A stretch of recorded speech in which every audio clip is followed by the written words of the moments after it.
Present the last talk for tonight is no other person than Leke Johnson, the CEO, Response to Ability, Johannesburg, South Africa. He is also a pastor. Tonight he'll be talking to us on idea, a pointer to your responsibility. Happy listening. All right. Good day, everyone. And I want to say a very, very warm welcome to EMERGE 2020. And I count it a privilege to be here today. And I trust that everyone has been having a wonderful time at EMERGE 2020. All right. And I want to just start again by reiterating, like you heard before. My name is Leke Johnson, and I'm from Response to Ability, an NGO here in Johannesburg, South Africa, and the founder of Response to Ability. It's a leadership development center. And I count it yet again a privilege to be here, and I'm sure that we've all been having an awesome time in God's presence. All right, my duty today is to take us through very quickly on the topic, your idea, a pointer to your responsibility. Once again, your idea is a pointer to your responsibility. Then quickly, I want to put us through this. I want to start this way. What is an idea? I'm going to be doing this very, swiftly, and I trust that you're going to get that one message that is particularly for you today. Whatever place you may be right now, maybe good morning to you where you are, good afternoon, and good evening. And right away, we're taking this ride together. What is an idea? And the emphasis for the EMERGE for this year, EMERGE 2020, the emphasis idea birth, that is the birth of ideas. Now, I have here on the slide, as you just follow with me, an idea is a thought or suggestion as to a possible course of action. An idea can be said to be a thought or a suggestion as to a possible course of action. An idea could also be termed to be the aim or the purpose of the thing, or the aim and the purpose to embark on an assignment or a project. Now, I want us to take some notes here. Number one, not all ideas see the light of the day. Not all ideas, not all thoughts or possible actions see the light of the day. That is, not all ideas, not all thoughts are executed. Now, ideas may be generated, that means ideas may be conceived, they may be further incubated upon, but not all ideas are given birth to. That is, not all ideas come to manifestation. Not all ideas are born. I want you to take note of that. Not all ideas are born. To give birth to an idea, or for an idea to come to manifestation, means for that idea to come into reality. So not all ideas come to reality or come to manifestation. Not all ideas are eventually manifested. And that is the reason why the theme or the focus for Emerge 2020 is idea birth. And Emerge 2020 is tagged idea birth in order to ensure an unending season of successful idea generation and birth, particularly amongst the youths of this generation and the generation that are yet to come from every country all over the world. Therefore, I celebrate you today that you are in the right place. Great. Now, I want to just take my slide quickly once again to this. Now, what factors affect ideas? That is, factors affecting idea generation. Remember that we said ideas are thoughts. Ideas are a combination of thoughts of possible actions, or ideas are thoughts of possibilities, things that are possible, things that can be actioned upon. And I said, secondly, that not all ideas come into fruition. Not all ideas see the light of the day. Some ideas may be generated. Some may go further to work a little bit upon the ideas, but not all ideas come to manifestation. And I want to say once again that the reason why Emerge 2020 is here is to ensure that particularly the youth all over the world are able to generate and give birth to the ideas from this season going forward. Now, I want to look at some factors that affect idea generation. Now, some factors that can bring about idea generation. To generate an idea is different from, giving birth to the idea. There are different processes from the level of, catching an idea or generating an idea to the birth of an idea is a whole lot of processes. And I'm sure that particularly the convener would have done justice to that, or will do justice to that in the course of this conference. Now, some factors that I want to mention here that affect idea generation. Number one, your desire.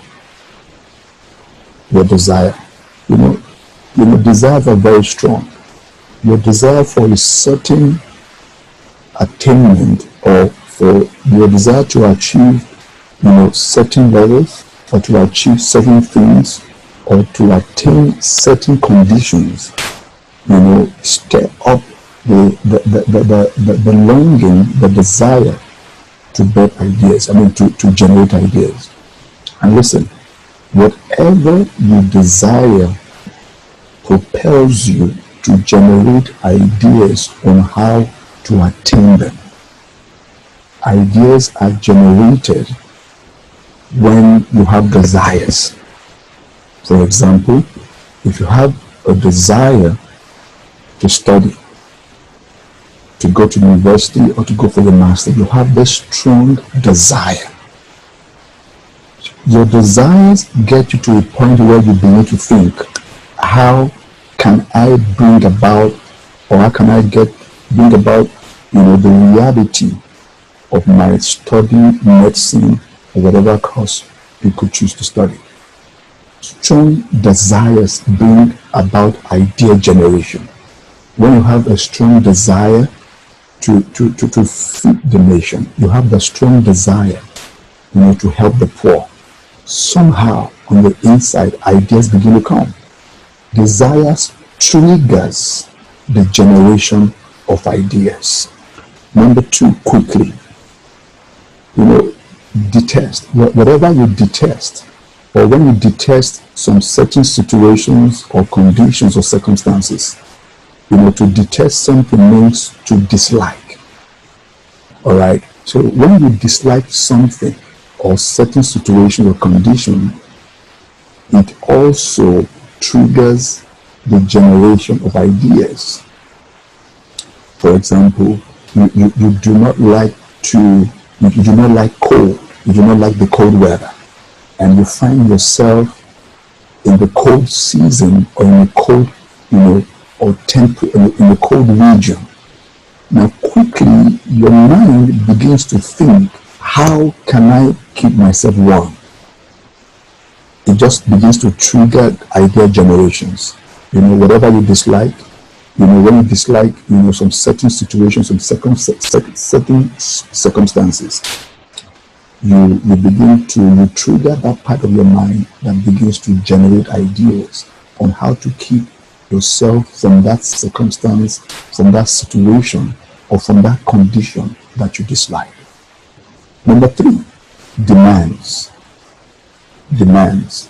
What I mean here is that when demands are placed on you, then ideas begin to generate on how to meet those demands.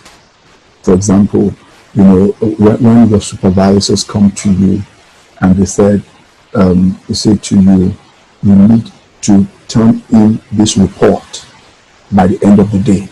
Or if you're a marketing manager, for your company, they say to you, you know what, we want you to generate a system whereby we can reach the whole of this region with our product, and our product becomes the number one choice in a certain locality. Then on your inside, because of that demand, that demand triggers yet again idea generation. And a demand can be placed on you by other people, for example, your superiors. It can be placed upon you by probably your children. It can be placed upon you by your spouse. It can be placed upon you, by the position that you occupy. And the most important one that I like so much when it comes to demand placement is the demand that you place upon yourself.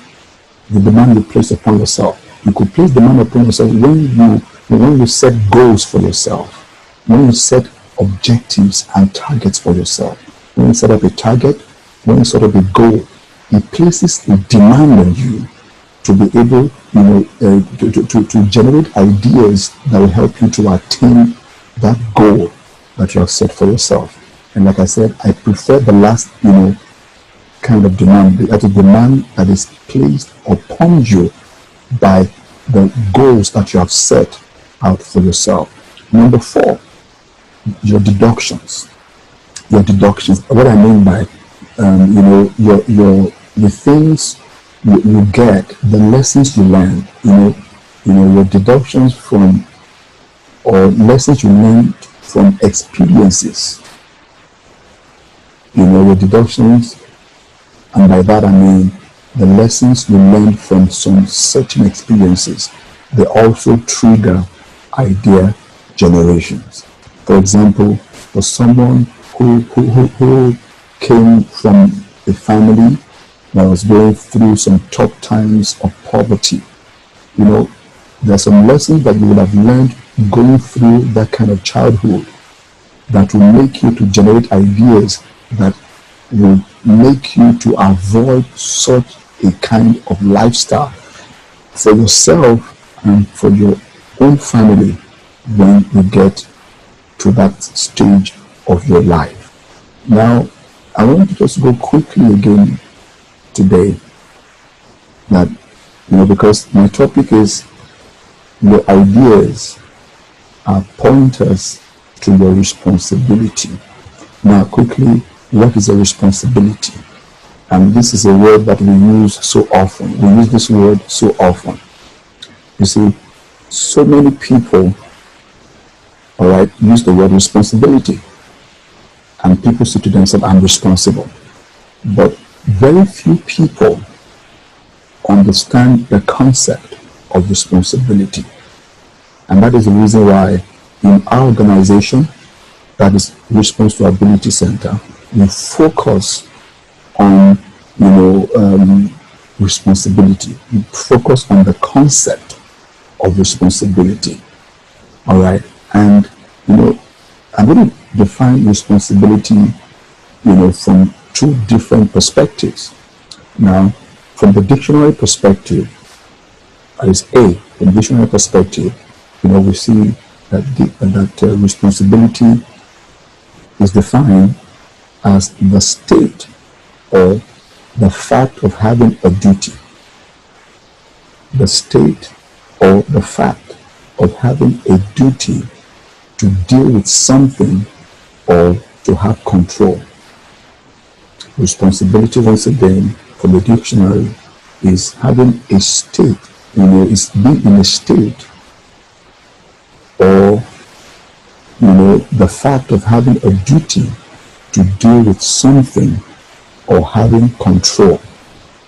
Now, number two, again from the dictionary also defines responsibility as the state or the fact of being accountable or, or being accountable or to blame for something. And this is very profound. All right. And now I'm going to take the definition of responsibility from our perspective, that is from Responsibility Center. Whereas the dictionary says responsibility is the state or the fact of having a duty to deal with something or to have control. It also means accountability and being to be blamed for something. In Responsibility Center, we say responsibility is to respond to your ability as required or expected in every given situation. Responsibility, once again, is, being able to respond to your ability. When a person is said to be responsible, it means the person knows how to or has the capability of responding to his or her ability as required in every given situation. Now, considering these definitions from the Bible, from the dictionary, and from Responsibility Center, I want to make the following conclusions. Now, you recall that the topic that I have before me is your idea, a pointer to your responsibilities. And we have said responsibilities are the state or the state or the fact of having a duty to deal with something or to have control. To deal with something or to have control. Then also is the fact or the state of being accountable or to be blamed for something. And we say responsibility is having the ability to respond to your ability, being able to respond to your ability as required in every given situation. In my conclusion today, I like to say, I like us to make the following notes.